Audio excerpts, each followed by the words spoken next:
So I'm packed up once more. I was staying on Sean's family's bit of land. I'm gonna come back here later in the week and hopefully have a chance to give it a stalk, see if there's any deer about as well. An absolute legend for letting me stay here. I'm also meeting up with him later and a whole bunch of other spearos from Spearfishing Scotland. We're doing a boat trip out wide from Arisaig, Minke area to a few outer islands and stuff, which is going to be absolutely awesome. So I'm going to basically make my way up there slowly, do some stops, do some filming. I've got a couple of scallops which I got yesterday, so I'm going to maybe cook them up for lunch.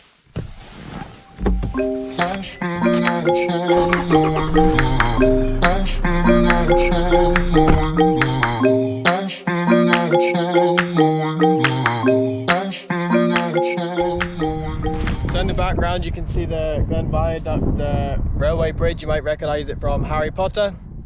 I've just walked out the way of all the people. I've got some scallops in my bag that I'm going to do a little cook up, and I thought this is the best place for the scenery. I'm not going to put the drone up in the air because you have to get permission and stuff like that, and to be fair, I don't think you really need it when you've got a view like this. I was standing outside waiting for you. You were always taking time, baby, playing it through. I was calling out your name. Now it's a little bit windy, but we're getting there. I'm just making sure I hold the pan on basically.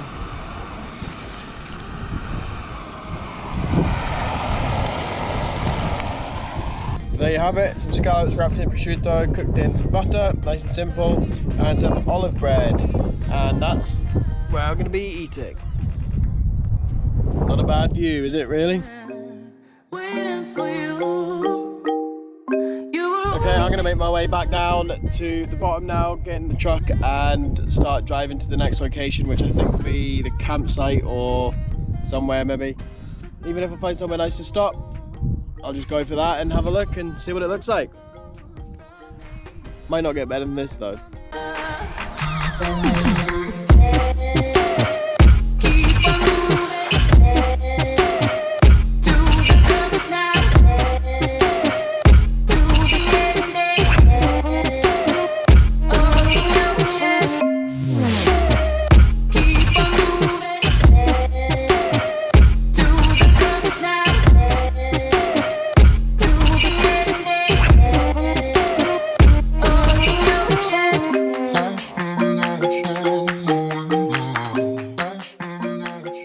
As you can see, I am set up in the camp kitchen and everything like that. I've done the whole annex tonight. As we had to kind of make room for ourselves because we're on a busy campsite. Unfortunately, there's kids running about and stuff like that. However, a lot of the other spearos are going to be a bit later on. I'm here with Arnold though, he set up his tent. Big Sean's just arrived. How's it going? He's the eye on the Oban coast and put me on some good dive spots just in time for a beer. So if we don't see you for the rest of the night, we'll see you tomorrow for a big boat trip. Cheers, and hopefully shoot some good fish. Here they are. What's happening? The man, the myth, the legend. I'm done looking over my shoulder. This past time won't help me getting over it. I don't know what I'm bringing in closer. Yeah, I'm looking ahead, looking out. Well, that's us up. I had a pretty good night's sleep up there in the tent anyway. Got the kettle on. A few sleepy heads in the morning. Not the best weather. The sun hopefully will come out and shine down on us basically. Go find some fish. With everyone eager to go, all the gear on board, including the four-legged friends, we have a quick brief with the skipper on some safety procedures and how we want to dive, as well as the areas we want to dive. We get the boat and gear and head off.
Toby's coming in.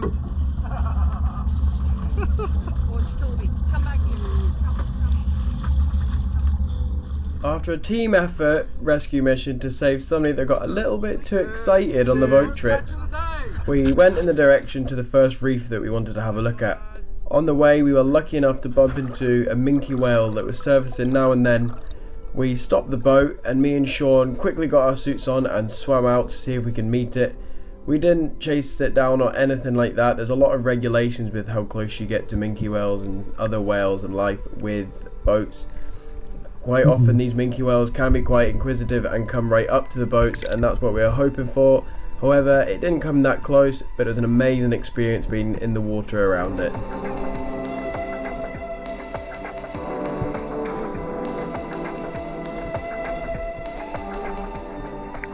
After spending a good while diving about this mark, I wasn't really bumping into the fish, and I think a few of the others had the same problem. I know that Sean did manage to get into a shoal of decent sized pollock, and I think he managed to get one for the bag as well. However, the tide started ripping over this offshore pinnacle and it made diving really difficult. In this sort of circumstance, sometimes it's just not worth the effort of staying in the tide. You can't get proper breath holds or anything like that. So we decided to head in to the boat and move off to a new location. We're not sure where we were going. We had an idea on the charts. It looked fairly shallow and there was a couple of drop-offs with some nice reefs. It's quite close to where the ferry comes into one of the islands. However, we're pretty keen to go give it a go. I belong to you. I belong to you. Do just what you want. You're the one I trust, and I always be around when I need some loving, baby. No one else. Yeah. I'll let you down. Let you down.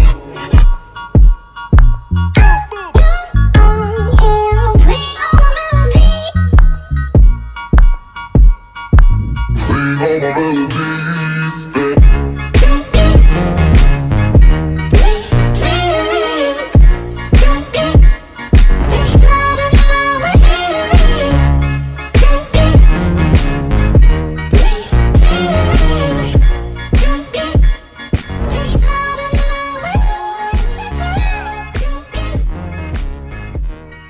With the new location, it was absolutely amazing.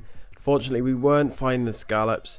Will Beasley, he managed to get into a nice shoal of fish. They weren't to size, however, he said it was amazing seeing them and they were in decent numbers. Sean, I think he got hounded by seals most of his time. However, we decided to have a really good play around the anchor that we were moored off on.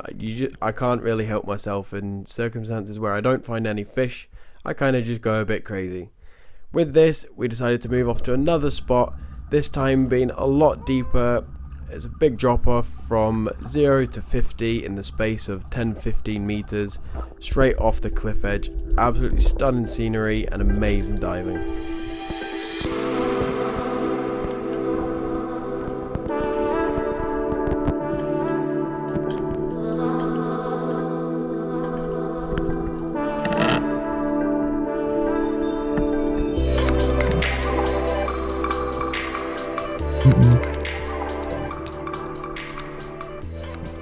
After having a good scope of the terrain and diving from 10 to 15 meters, we still didn't find any fish. So we decided to buddy up and push it to 20 meters and below in the search of some monsters.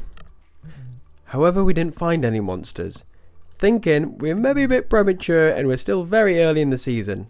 So we decided just to make the most of it and do some really cool deep dives. We knew we had each other on surface, so we just decided to enjoy ourselves.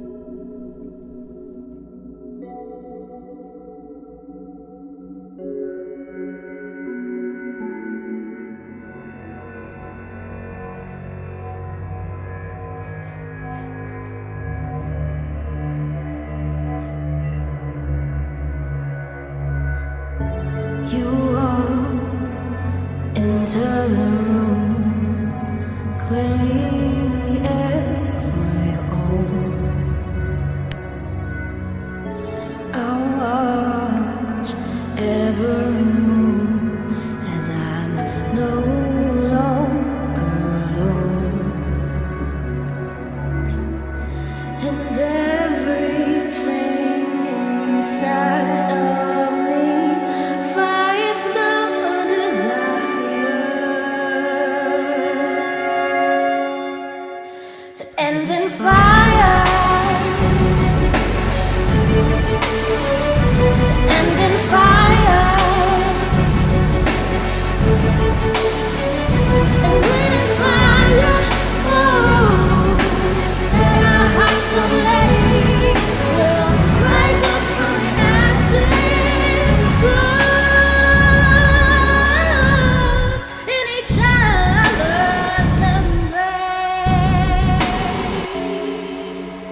You hide in the shadows, but I seek your light. Look up for 7 shivering stars on a cloudless night. And with the weight of what could be, our worlds conspire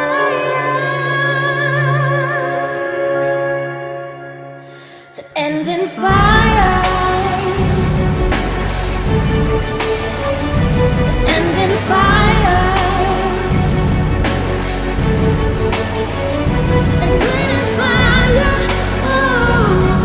set our hearts ablaze. We'll rise up from the ashes, rose in each other's embrace.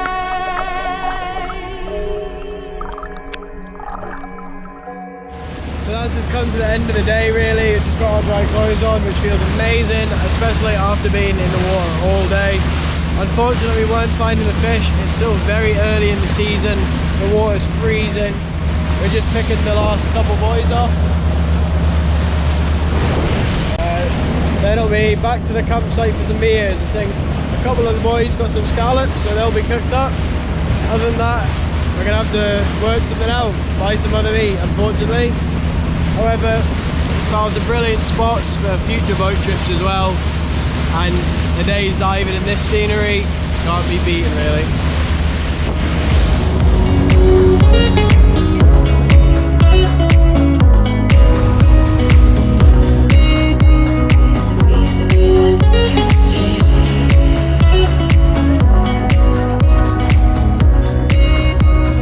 I think everybody's a bit eager beaver to get out their wetsuits after probably peeing in them all day, am I right? Oh no, once I didn't. No.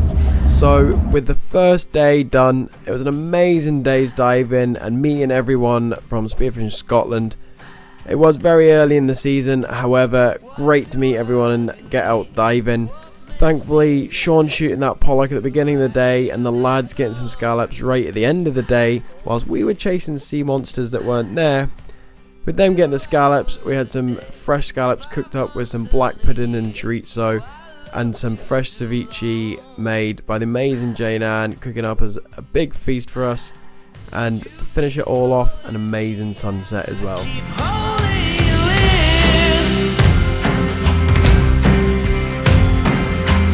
I keep asking